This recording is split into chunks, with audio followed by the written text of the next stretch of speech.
Yes, I've got something to tell you. I have sponsored golf clubs. Not everything though is as it seems. You see, many of you will probably already know this, but back in the UK with my first YouTube golf channel, we're going back some years, I was sponsored by a golf club company that I can hand on heart say were one of the main reasons why I started Golf YouTube in the first place. So in theory, it's all this golf company's fault. So with that in mind, Team Al, I'm going to introduce to you my last ever sponsored set of golf clubs on this very personal edition of Retro Reviews. It's been a long day without you, my friend, and I'll tell you all about it when I see you again.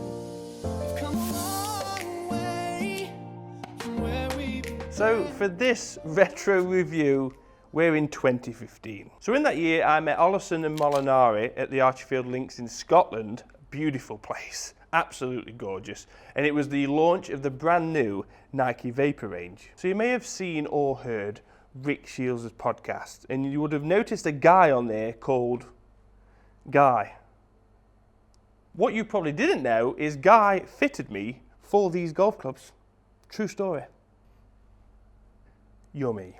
The reality was, little did we know this, that this was going to be Nike's, I think, penultimate range of golf clubs. We had that horrible Fly Blue, wasn't a fan of it the year after, which was, I think, their last ever range of clubs. The year before when I joined was Covert and the Covert Tour, Low Spin Machine, and this was the year that I actually left the UK and came over to the beautiful Australia. I do kind of miss these irons. Love the look of them. Stop it. So, if you don't know what a retro review is, if you don't, where have you been? Basically what we do on retro reviews is whatever club we've got, we work around that year. So, Vapor 2015, in between shots, I'm going to mention bits of pop culture, things that happened in 2015 that you may or may not remember. So we've never had two clubs. I could have done two videos, but I've just thought, nah. We've got the iron and we've got the driver, so I'm going to hit a few with the iron first. Mention the specs of these things because they are beastie, I can assure you. But I do remember with the Vapor Pros, when I hit them well, they were unbelievably good. But when I hit them badly, let's just say I had the case of the you-know-whats, so don't be surprised if you see one. Because I haven't really had them since. Well, that was a nice chunk to start us off with.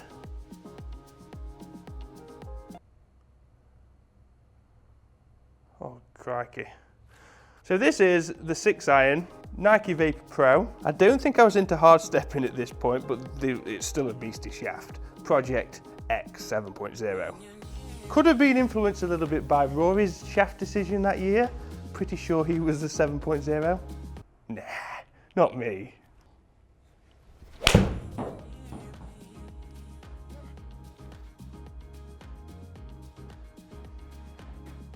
That's more like it. The memories just flood straight back hitting these. The thing is though, I remember how tired I used to feel playing golf with these. They are the heaviest golf clubs, irons, I've ever had. They weigh an absolute ton. 2015, I can't really say this one was a highlight, but it definitely got everyone talking. 2015 was the year of the black and blue dress, or did you see the gold and white or white and gold? Who cares? Another chunk, got chunkitis. They aren't the easiest irons to hit, no. I've only just got over this one, and now it's all come back to me. But this is the year that Zane left One Direction. I can't.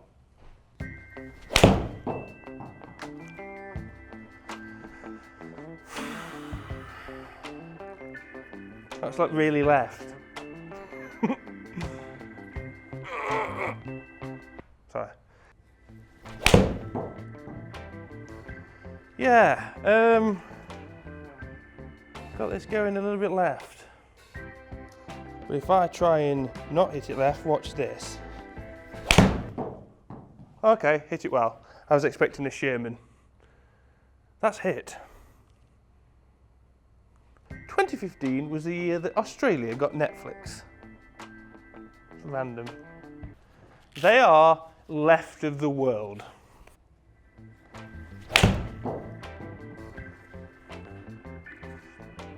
Don't remember this happening before.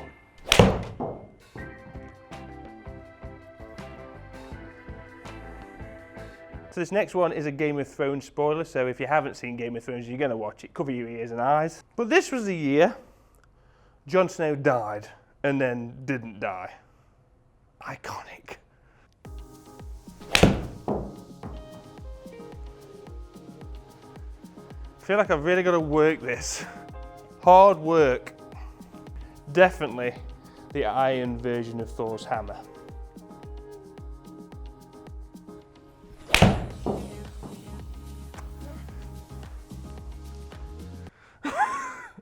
Anyway, that's enough of the iron. Yeah, because it's now time for the big stick. Loved this shaft. I haven't tried it since actually, but it's only a 70 gram. We're now in the 80s and 90s. So the adjustable hosel is set at 9.5, if you remember that adjustable hosel there. And with the Vapor Flex, you actually got the Flex Flight option on the back, so this little tube comes out. I'll do it for you. Wrench, wrench, wrench. Where is there a wrench? Need a wrench. Literally when you don't need a wrench, they're everywhere. They're like a disease. And then when you do need one, they're never there. I'm not asking for a lot. I just require a wrench. Oh, no idea. Anyway, that's a tube that comes out with the adjustable wrench. If you have one, it's about that wide. One side's heavier than the other, and that basically just fine-tunes this driver. So of course, the heavier side is pushed forward to get that lower spin. And what I do remember of this driver is it's very low spinning.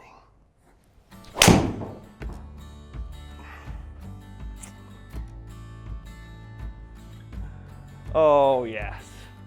So in 2015, Mick Fanning got a Jaws. And not the golf wedge type. No, he got attacked by a shark on live TV. Scary stuff.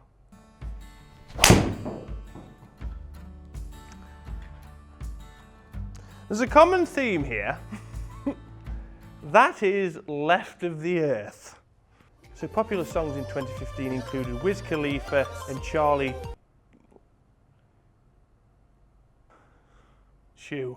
I can't remember his name. Anyway, See You Again, that song, and then Drake's Hotline Bling.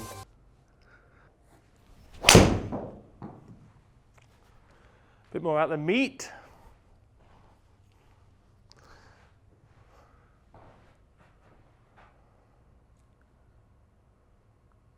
Oh.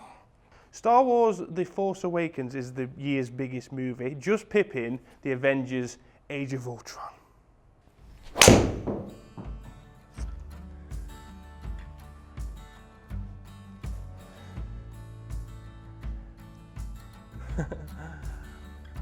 It's still got it.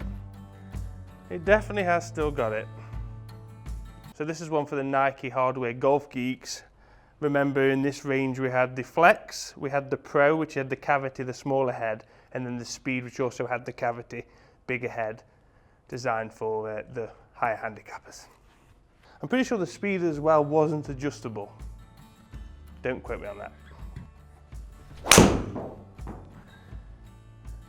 You get a lot of feel with this driver. It never feels like you get it out the middle. That's probably because I haven't. Yeah. It's such a flat flight.